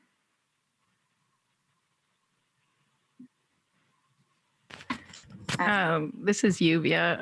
I can just say that if access would be the number one. What I envision, that everybody would have a password to, this connectivity, and also as Joanne Hardesty has said a few times, and a couple others. Just the kind of dominance that that providers play in our lives right now, and on every level, we depend on connectivity so much, and so and there is a whole lot of mistrust for a whole lot of reasons with I would say every provider that is currently available right now. Comcast probably being the biggest one. I know some community members that their debt to a internet provider is so big that they're not going to be able to connect for quite a while.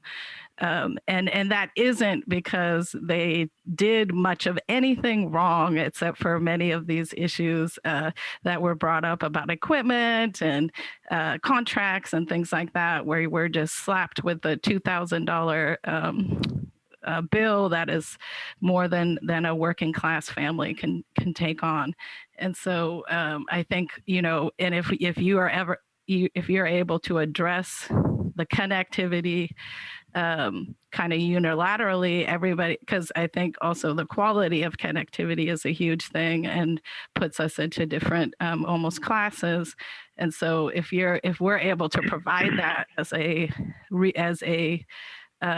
like a city resource, then I think you're able to eliminate a lot of barriers that are superficial. They're put there to make money.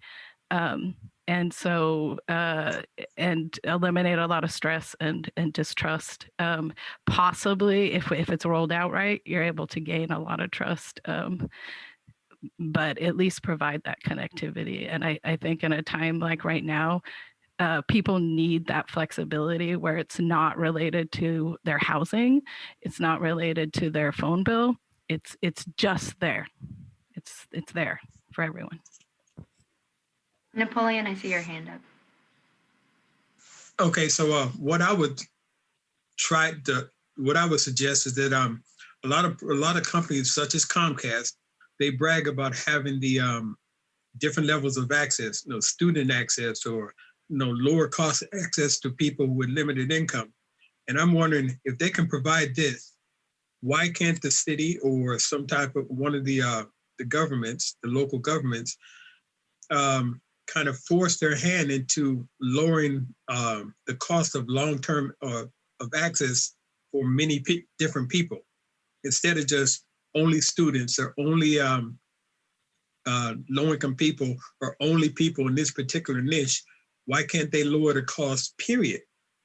So it seems like the government does have the muscles to kind of enforce that. So even on your model where you're talking about having the $80 a month access and you had to have that so many people that will participate, say if you convince Comcast to provide access for Multnomah County at this price, and they'd have a guaranteed income, but it still wouldn't be the $50, $60, or $70 level, but a lower price that perhaps the city and then Comcast could negotiate with. It just seems that there should be a way to force them to provide more access to more people for lower costs, because they are making extreme amounts of profit. And of course, they do have that level of distrust that pretty much everyone, you mentioned Comcast, they're upset because they've had different ways where they've been worked over by Comcast or know someone who has been worked over by them in the past. I'm done. Agreed. Thank you. And that is definitely something we're looking into. I mean, there's definitely restrictions at the federal level, but I think there's a lot that we can still be doing. Commissioner Mapps, I believe your question is next. Commissioner Mapps is up. Thank you. A great presentation today from your team, Director Perez. My question is very much in the same lines of the discussions we just have been having. I'm wondering if we've had direct conversations with internet service providers, say Comcast, about providing services to low-income communities. I was just poking around the Portland Public Schools website, and I see that Comcast does have a program where they offer low-income families internet access for $9.95 a month. Seems like our survey suggests that the kind of sweet spot for paying for internet access is about $50 or something. So it seems like there should be some space here to make a deal, especially since they need to use the right-of-ways and whatnot. And I also would expect that Comcast and all the other internet service providers are ultimately interested in increasing their market penetration. So, I wonder if just a dialogue here might help us make some progress. And number one, do we have those kind of discussions? And if we wanted to have those kind of discussions, does that begin with your office? Is that something for intergovernmental relations or the mayor, or how do we proceed from here? Sure. Yeah, so we do have those conversations often, and they do happen in my office. But I'll just note, when we work with Comcast, we are working with their local representatives. I do think this is something that we can work with OGR, because again, whenever we have the conversations at the local level, they take it back to their headquarters, and it's this long conversation back and forth between the local representatives, who are wonderful, but can't necessarily make any changes without the corporate input. So I think going forward, further conversations with OGR, and again, trying to change things on the federal level is really where we can make the most difference. Okay. I hope that we pursue that conversation, and thank you for that response. Definitely. Commissioner Ryan, you're up. Ryan. Sure. Hello, Director Perez. Thank you for this great presentation by the collective partners, and also for the briefing last week. Many of the comments made I would concur with, and I just wanted to add a couple 2 cents, maybe to amplify a bit. I thought the dialogue we're having about the school children is so important because I think during COVID, it's been one of the gravest concerns about equity. I also think in your data, you show that there's a percentage increase once you get into East County, which often incorporates some of the same demographics of East Portland. So I know we've heard PPS mentioned, but really we need to think about partnerships with the school districts in East Portland that go into East County. And so I just wanted that on the record, whether it's Park Rose, David Douglas, Reynolds, Centennial. And it was, I'm glad Commissioner Hardesty brought up, because it was difficult to see the engagement with the school districts. There's been some information coming that shows that they are very involved. I guess my point is, when I asked about what solutions or what improvements could be made, there was mention of targeted investments or targeted strategies. So I would synthesize perhaps from some of our comments that some of those strategies would include, let's say, those living geographically east of 125th, and really prioritizing our housing stock where we see 5 school children in a 1-bedroom or 2-bedroom apartment. That gets right to the ground zero of where this divide is hitting the hardest. When I talk to my middle school, I seem to know a lot of middle school teachers, they talk about those households, those usually apartments, as being those that are just really getting farther and farther behind. We always have summer melt of learning loss, but now we've had like a year of it. So I just hope that that dialogue and that targeted dialogue is in motion and continues. So I wanted to make that point. And Thank you. Yeah, you're welcome.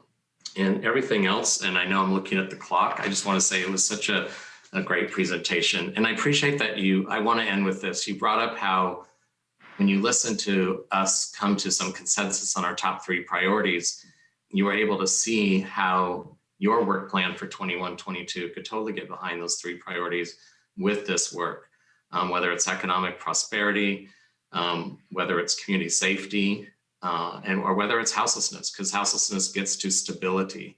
And clearly this is part of one's stability now, is having that type of access at home. So I just really appreciate the way your brain's clicking, and it's a pleasure to have you on the team. Thank you. Thank you so much. And just to round it out, I mean, one thing that I've heard from all of you is that, this is not a Portland issue, or at least a city of Portland issue. This is a lot of convening that we need to do. I'll just, I'm going to make a plug for this. OCT has not settled yet into where we should be, whether we should remain our own office, whether it needs to be split up. I've spent the last 2 years really, working on these issues as well as right-of-way issues. And I think, for us to really make that progress, we need that mandate from City Council saying, this is the Bureau to do it, or to point out which Bureau should be doing this. So that is going to be, the thing that I work with you all on in the next few months is, where do we want to go from here? And if it is with OCT, let's get moving. And if it's not, then we can do it in another bureau. But I don't think that this work can wait. And I will have some budget asks. So know that is coming. But I think, the digital divide has only been exacerbated through COVID. We have a lot of short-term things that we're able to do, and really understanding, what we can do with federal funds. But then what does the long-term plan look like for Portland, and where do we want to expend our resources? So I look forward to working with all of you in the next few months and coming years on really solving the digital divide.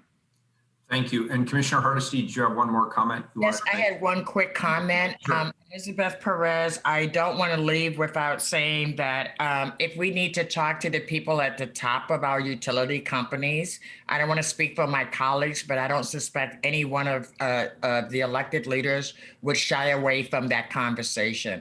It is absolutely a conversation we must have, and we're here to help you have that conversation. Thank you so much. I appreciate that support. All right, excellent presentation today. Great work session, colleagues. Those were provocative questions and insights. I feel like I'm walking away from this having learned a lot, and I'm inspired, and I'm really impressed with our community partners on this. We have a lot of work to do together going forward, and this was a great foundation to build from. So thank you, everyone, and we are adjourned. Thank you.